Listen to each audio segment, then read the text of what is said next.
اور شروعات افغانستان سے کریں گے، جہاں دارالحکومت کابل میں قاتلانہ حملہ ہوا ہے۔ کابل میں برسی کی تقریب کے دوران ہوئے حملے میں کم از کم 27 افراد ہلاک جبکہ درجنوں افراد زخمی ہوئے ہیں۔ حملے میں ملک کے چیف ایگزیکٹو عبداللہ بال بال بچ گئے۔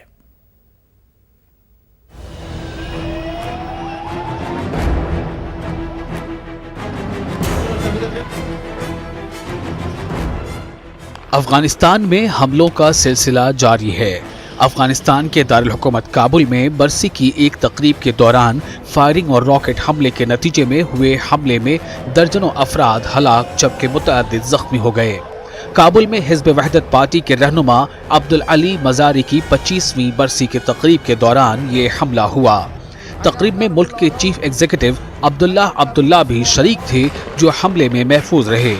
حملے کے وقت افغان چیف ایگزیکٹو عبداللہ، سابق صدر حامد کرزئی اور دیگر اہم سیاسی رہنما بھی تقریب میں شریک تھے۔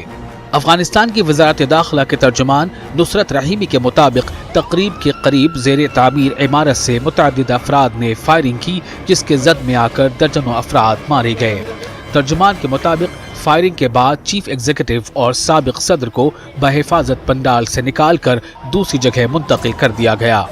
وزارت صحت کے مطابق ہلاکتوں میں اضافے کا خدشہ ہے۔ اب تک کسی گروپ نے اس حملے کی ذمہ داری قبول نہیں کی ہے۔ طالبان نے کہا ہے کہ وہ اس پرتشدد واقعے میں ملوث نہیں ہے۔ طالبان نے حملے میں کسی بھی طرح ملوث ہونے کی خبروں کو مسترد کر دیا ہے۔ طالبان نے ایک بیان جاری کرتے ہوئے واضح کیا کہ وہ افغان ہزارہ برادری کے رہنما عبدالعلی مزاری کی برسی کے سلسلے میں منعقدہ تقریب پر حملے میں ملوث نہیں ہے۔ افغانستان کے صدر اشرف غنی نے حملے کی شدید مذمت کی ہے۔ اشرف غنی نے کہا ہے کہ تقریب پر ہونے والا حملہ انسانیت اور افغانستان کے قومی اتحاد کے خلاف ہے۔ افغان صدر نے کہا کہ انہوں نے چیف ایگزیکٹو عبداللہ کو فون کر کے ان کی طبیعت دریافت کی ہے۔ Bureau report, news 18 Urdu. تو ادھر امریکہ نے افغانستان میں پھر سے جاری تشدد پر تشویش کا اظہار کیا ہے۔ امریکہ نے طالبان پر زور دیا ہے کہ وہ افغانستان میں اپنے حملے فوری روک دیں تاکہ امن معاہدے کو تقویت مل سکے۔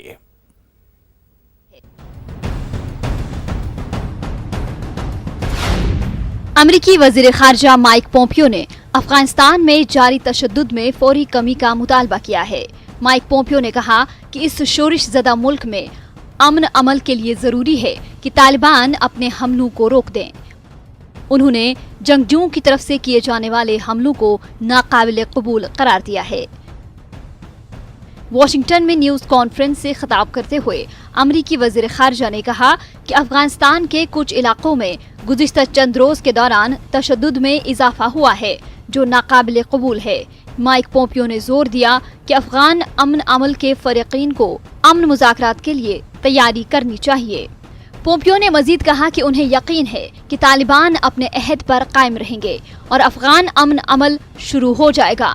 خیال رہے کہ 3 جنوری کو امریکی فورسز نے 11 روز کے بعد طالبان جنگجوؤں کے خلاف پہلی مرتبہ فضائی کارروائیاں اس وقت کی تھی جب طالبان کے حملوں کی وجہ سے 32 افغان سیکیورٹی اہلکار مارے گئے تھے۔ طالبان نے 3 صوبوں میں افغان فورسز پر متعدد حملے کیے تھے۔ امریکی وزیر خارجہ نے مزید کہا کہ کابل حکومت اور طالبان کو قیدیوں کے تبادلے کے حوالے سے بھی سنجیدگی کا مظاہرہ کرنا چاہیے۔ واضح رہے کہ امریکہ اور طالبان کے درمیان 29 فروری کو ہوئے تاریخی امن معاہدے میں قیدیوں کی 2 طرفہ رہائی بھی ایک اہم نکتہ ہے۔ اس معاہدے کے مطابق افغان حکومت نے 5000 طالبان کو رہا کرنا ہے جس کے بدلے میں طالبان کی حراست میں 1000 حکومتی اہلکاروں کو آزادی مل سکے گی۔ امن معاہدے کے تحت افغانستان میں داخلی سطح پر امن مذاکرات کا آغاز 10 مارچ سے ہوگا جس دوران تمام داخلی مسائل زیر بحث لائے جائیں گے۔ انہی مذاکرات کے دوران افغانستان میں مستقبل کے سیاسی ڈھانچے کو بھی حتمی شکل دی جائے گی، لیکن افغان صدر اشرف غنی کی جانب سے 5000 طالبان قیدیوں کی رہائی سے انکار کے بعد طالبان نے انٹر افغان مذاکرات سے انکار کر دیا ہے۔ طالبان اور امریکہ کے درمیان طے پائے معاہدے کی روح سے افغانستان سے امریکی اور نیٹو افواج کا انخلاء آئندہ 14 ماہ کے دوران ہوگا، جبکہ اس کے جواب میں طالبان کو ضمانت دینی ہے کہ افغان سرزمین القاعدہ سمیت دہشت گرد تنظیموں کے زیر استعمال نہیں آنے دیں گے۔ معاہدے کی روح سے فوجی انخلاء کے پہلے مرحلے میں افغانستان میں تعینات 13,000 امریکی فوجیوں کی تعداد 4.5 ماہ میں 8,600 تک لائی جائے گی۔ اس کے بعد باقی فوجیوں کا انخلاء 9.5 ماہ میں ہوگا۔ Bureau report, news 18 Urdu. اس بیچ امریکی وزیر خارجہ مائک پومپیو نے بین الاقوامی فوجداری عدالت کی طرف سے افغانستان میں جنگی جرائم کی چھان بین کی اجازت کو بھی شدید تنقید کا نشانہ بنایا۔ پومپیو نے بین الاقوامی فوجداری عدالت کے فیصلے کو لاپرواہی پر مبنی فیصلہ قرار دیا۔ امریکی وزیر خارجہ نے کہا کہ ایک ایسے وقت میں یہ فیصلہ سنانا درست نہیں جب امریکہ اور طالبان کے درمیان کچھ دن قبل ہی امن معاہدے طے پائے ہیں۔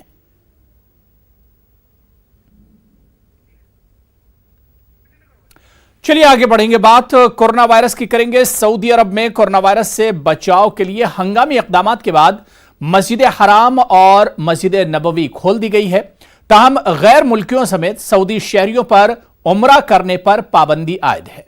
واضح ہے کہ سعودی عرب میں کورونا وائرس کے مزید 3 نئے کیسز سامنے آئے ہیں، جس کے بعد مملکت میں کورونا وائرس سے متاثرہ افراد کی مجموعی تعداد 5 ہو گئی۔ حکام نے جنگی سطح پر احتیاطی تدابیر میں مصروف ہیں۔ یہ رپورٹ دیکھیے۔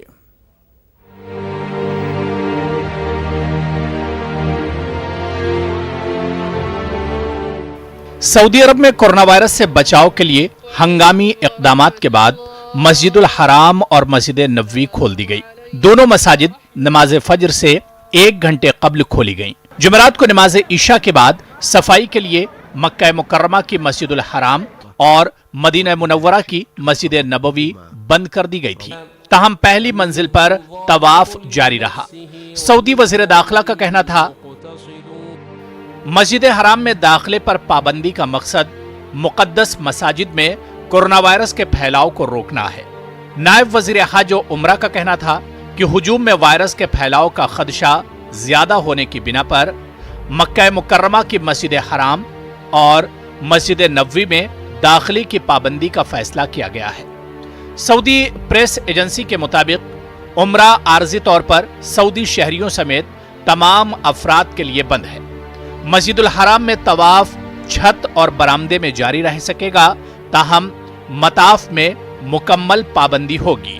احرام کی حالت میں داخلہ ممنوع ہوگا۔ سعودی پریس ایجنسی کا کہنا تھا کہ مسجد نبوی کا پرانا حصہ بما ریاض الجنہ روضہ شریف بند رہیں گے۔ مسجد الحرام مسجد نبوی کی نئی عمارت وقت فجر سے 1 گھنٹہ پہلے کھلے گی۔ نماز عشاء کے 1 گھنٹے بعد مسجد حرام مسجد نبوی کو بند کر دیا جائے گا اور حرمین شریفین میں کھانے پینے کی اشیاء اور دسترخوان پر مکمل پابندی ہوگی۔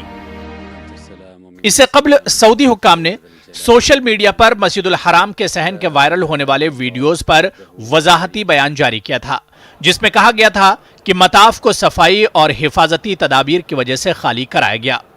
محکمہ صحت کے عملے نے کعبۃ اللہ کے صحن میں کورونا وائرس کے درپیش خطرات کے پیش نظر صفائی اور جراثیم کش اسپرے کیا۔ حکومتی اعلانیہ کے مطابق کورونا وائرس سے بچاؤ کے لیے روزانہ جراثیم کش اسپرے کیا جائے گا، جس کے دوران حرمین نماز عشاء سے فجر کی نماز تک بند رہیں گے۔ یاد رہے کہ سعودی وزارت داخلہ نے گزشتہ روز اپنے شہریوں اور مملکت میں مقیم غیر ملکیوں کے بھی عمرہ ادا کرنے اور روضہ رسول اکرم صلی اللہ علیہ وسلم کی زیارت پر پابندی عائد کر دی تھی۔ اس سے قبل سعودی حکومت بیرون ملک سے آنے والے عمرہ زائرین اور سیاحوں پر بھی پابندی عائد کر دی تھی، جس کا مقصد مہلک وائرس کو پھیلنے سے روکنا اور زائرین کی جانوں کے تحفظ کو یقینی بنانا ہے۔ Bureau report, news 18 Urdu. تو ادھر کورونا وائرس سے متاثرہ اسلامی ملکوں کی اگر بات کی جائے تو سب سے زیادہ متاثرہ ملک ایران ہے۔ ایران میں یہ مہلک وائرس پورے ملک میں پھیل چکا ہے۔ وائرس کی وجہ سے اب تک 124 اموات ہو چکی ہے، جبکہ متاثرین کی تعداد 4000 سے تجاوز کر گئی ہے۔ کورونا سے بچاؤ کے لیے ہنگامی سطح پر اقدامات کیے گئے ہیں۔